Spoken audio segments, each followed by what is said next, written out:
Quando o respeito à tradição desaparece, a sociedade, em sua afã de se renovar, freneticamente se consome a si mesma. O Nicolás Gomes Dávila, filósofo colombiano, era um aforista de mão cheia, um grande frasista, um grande filósofo. Quando você elenca esse afã desconstrucionista como sendo o princípio norteador da sua existência, você corre o risco de cair em um tipo de dissonância cognitiva que leva à loucura. Isso é uma coisa muito fácil de acontecer. E mesmo essa ideia, não, nós precisamos ter uma sociedade melhor, não concordo.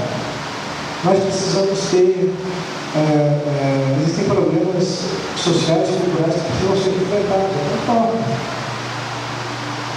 Você faz isso dentro de um espectro em que a tradição está contando, você não faz isso fora. Porque você não tem como pegar todo aquele legado histórico e refazer tudo na sua cabeça. E mesmo as pessoas que falam que isso é possível, elas partem de uma espécie de pensamento que tem raízes históricas e tem a sua própria tradição. E que se torna algo em si mesmo contraditório.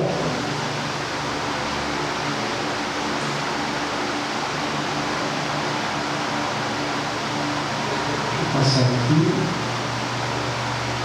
A humanidade não avançaria se cada geração fizesse tábua rasa do passado e pretendesse começar de novo o trabalho social, progredindo-se acumulando, capitalizando, enriquecendo com novas aquisições do que nos deixaram aqueles que antes de nós trabalharam e lutaram.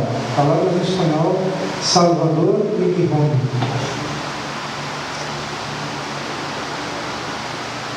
Tradição, como eu falei, é algo dinâmico. Não existe tradição sem progresso. O corpo vivo precisa mudar para se manter vivo, senão ele morre. Agora, o corpo não precisa mudar pelo mudar. As mudanças têm um objetivo, têm um propósito, têm um sentido. E isso tem que se obedecer. Tem que ser respeitado. Se isso não é respeitado, todo o agregado social, tudo aquilo que foi construído de maneira dificultosa ao longo dos séculos, fenece, se perde. E quem está lá no lugar é uma situação de caos. O mais absoluto que está no caos. Por fim, uma frase do Chesterton, um pensador que eu gosto muito, britânico, faleceu em 1936. Tradição significa dar votos à mais obscura de todas as classes, os nossos antepassados. É a democracia dos mortos. A tradição se recusa a submeter-se à pequena e arrogante oligarquia dos que simplesmente por acaso estão andando por aí.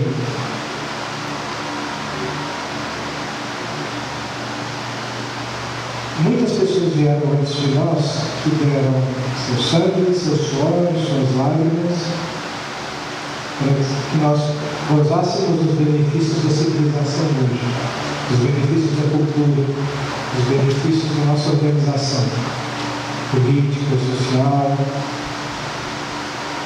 Isso não é perfeito. Ninguém disse que seria perfeito. É o que nós temos. Para compreender como nós podemos mudar, nós primeiro precisamos compreender como isso foi formado. Do contrário, qualquer tentativa de mudança, qualquer tentativa de transformação estará fadada ao fracasso. E não só um fracasso pontual, a um fragoroso fracasso civilizacional. As experiências marxistas-leninistas do século XX deixaram isso muito claro. A experiência fascista na Itália, a experiência nazista na Alemanha deixaram isso muito claro. totalitárias ceifaram apenas no século XX 20 milhões, quer dizer, 200 milhões de pessoas. Eu estou falando de pessoas que morreram em conflitos, que morreram acidentalmente. Eu estou falando de pessoas que foram deliberada e meticulosamente assassinadas como uma política de Estado.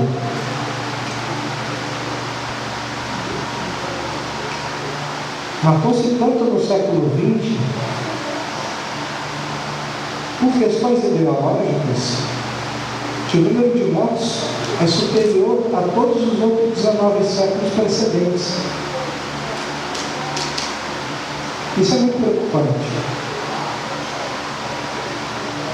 E isso tem que ser um sinal para todas as pessoas que querem de fato compreender como a realidade é. Por que nós estamos aqui e no ponto que nós estamos? Por que nós temos as instituições políticas que nós temos? Por que nós temos essa organização social específica e não outra? Essa compreensão é imprescindível. E se nós precisamos, se nós queremos compreender isso, queremos provocar transformações positivas, nós precisamos olhar para a tradição. Agora tá. Falar uma porção de coisas aqui bonitas, elevadas, filosóficas. E vocês devem ter notado que apenas um dos autores que eu utilizei aqui, nessa exposição, era brasileiro. Logo, uma pergunta certamente deve vir à cabeça de alguns de vocês, pelo menos. E os conservadores brasileiros? Né? Quase dá para fazer assim uma chamada de Globo Repórter. Conservadores brasileiros. Quem são? O que pensam? Que livros publicaram?